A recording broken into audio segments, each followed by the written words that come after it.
Welcome to Let's Get Metaphysical, the show that stretches you beyond your five senses. When you are looking for your next step on the path into the unseen, we've got you covered. Join epic adventure seekers and level up your game with your host, reality magician Bierman. Who are you, really? So you hear in lots of the spiritual and the metaphysical stuff, you're not your body and you're not your mind. That's not who you really are. So what gives with that?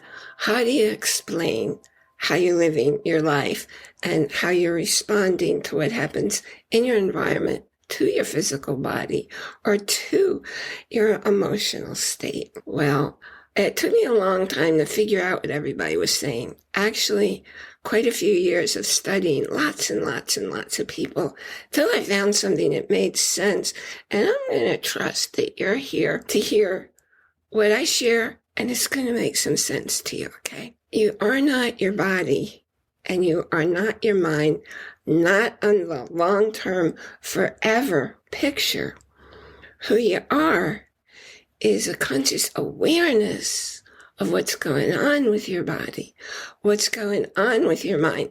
Basically, the observer of what's happening with your body and with your mind.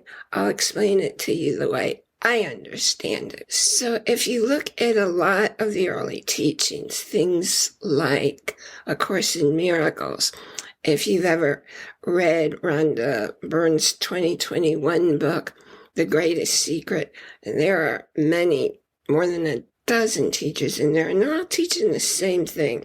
And that's why it took me so long to make sense of it. You're never born, and you never die. If you're never born, and you can't ever die, that's who you are. It's your awareness that goes lifetime to lifetime. And the way it made sense to me is, I wondered, well, for many years, I've been having glimpses of past life experiences, which perfectly explain talents and knowings that I have in this lifetime as Bierman. And the way I put it all together, putting all these pieces together, who I am in the big picture, who's never born, who never dies, isn't Bierman. I'm not going to tell you what my name is, but I do know what it is because I've known that for a really, really, really long time, and people who are very spiritual were telling me that for a long time when I had no clue what they were talking about. And I thought, well, they're a little bit on the weird side. They weren't weird. They were just decades ahead of my understanding. So when you have this spirit, that's you, that's who you are.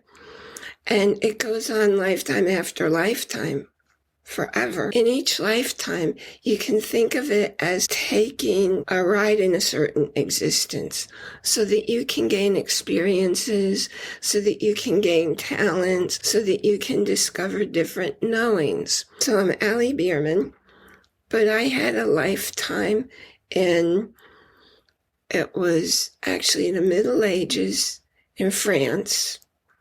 How do I know that? Because when I was reading some Middle French, I read it and I knew it and I understood it, and nobody ever taught it to me. I just knew it. So it made sense. Oh, that's what that picture was from that lifetime. Then I had a picture of an existence in China. And many years ago, I had a close Chinese friend, and she used to kid me that I was more Chinese than she was because I love the culture. I love cooking Chinese food, like authentic Chinese food. Just going through your life, see where your talents are. How you going to explain them? You're stepping into a vehicle in that lifetime, that incarnation, and you're gaining experiences and you're gaining talents in that lifetime. They don't go away. They register within who you are eternally. They'll explain all this knowledge, all these talents you have. Like, there's so many things I can do that nobody has ever taught me. And there's no explanation except lifetimes that I've been through where I developed and used those talents. Now think about it yourself.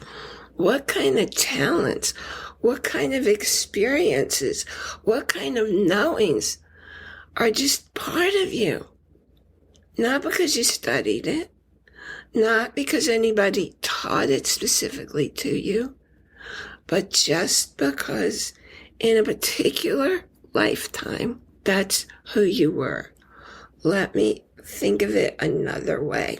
Who you are, your spirit, your soul, the eternal part of you is forever, but sometimes you want to take a ride in a body that gets you from point A to point B, because that body and that mind has very particular experiences and knowings and talents. And how else are you going to get the variety? So you get from point A, which would be the beginning of that lifetime, to the end of that lifetime. And then you go back into being just spirit, just awareness. No body, no mind, awareness. But now you have these additional talents, these additional knowings that you wouldn't have had without living that existence from point A to point B. And then you go on, and the next lifetime, you're going to have different experiences. And again, it'll take you from point A to point B. The Buddha was said to have been aware of living 500 lifetimes before he came to the knowing that he was the Buddha. We don't just have 1 or 2 lifetimes. They go on forever. Maybe they're going on in different worlds. I just know what I've seen, that I'm pretty darn sure what I've seen was in this world. Does that mean lifetimes didn't happen in other worlds? I don't know. I don't have an awareness. I just know how it makes sense that you're not your body and you're not your mind. However, you're the accumulation of the experiences that each body and each mind has. I hope that's making sense for you. I would love for you to comment and let me know how this is landing and what kind of questions you have, because honestly, I've been studying this stuff for decades, at least 20 years, because it passed me by. It passed me by for a long time. I didn't get what was being said. But now there's such a plethora out there of teachers teaching the same thing. And when you hear you're not your body, you're not your mind, if you happen to be in a human existence and you've got something emotionally upsetting or physically painful going on, that's in the body and mind that you're occupying for that lifetime. And so when all these teachers, and I also say, suffering is optional, who you really are, your spirit, your eternal you, is the observer. So when something not especially pleasing is happening in my life, I just say to myself, are you that discomfort? Or are you the one observing it? And I immediately know I'm the one observing it. And I can choose if I'm going to suffer. If there's a pain there, you know what? It hurts in your current body, mind. And I can talk to my awareness and bring it in so I can move through the pain, through the discomfort, through the upset. Because what you resist persists. The way to get through the tough times are to literally go through them. And that way you get to come out the other end. The alternative, resisting it, that's when the pain gets worse. I thank you for joining me here today for Let's Get Metaphysical, connecting heart and mind. I would love for you to join our community so I can know who you are, where you're listening from, and what topics you're especially interested in.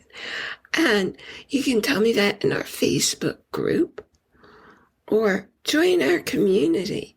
Because when you join the community, you get to spend a whole live chat with me and the other people in the community every single month. Get your questions asked and answered right there in real time. I wish you to enjoy, that's capital I-N, capital J-O-Y, every moment. Because you don't live out there. You live in your conscious awareness. And I look forward to seeing you here next time. You've been listening to A Talk on the Wilder Side. Thanks for tuning in to Let's Get Metaphysical. Be sure to subscribe so that you don't miss a single episode. And while you're at it, please leave a rating and review and be sure to share it with your friends. Tune in every Monday for more exciting insights and wisdom on life beyond your five senses. Until next time, take a small step in a new direction. Start now.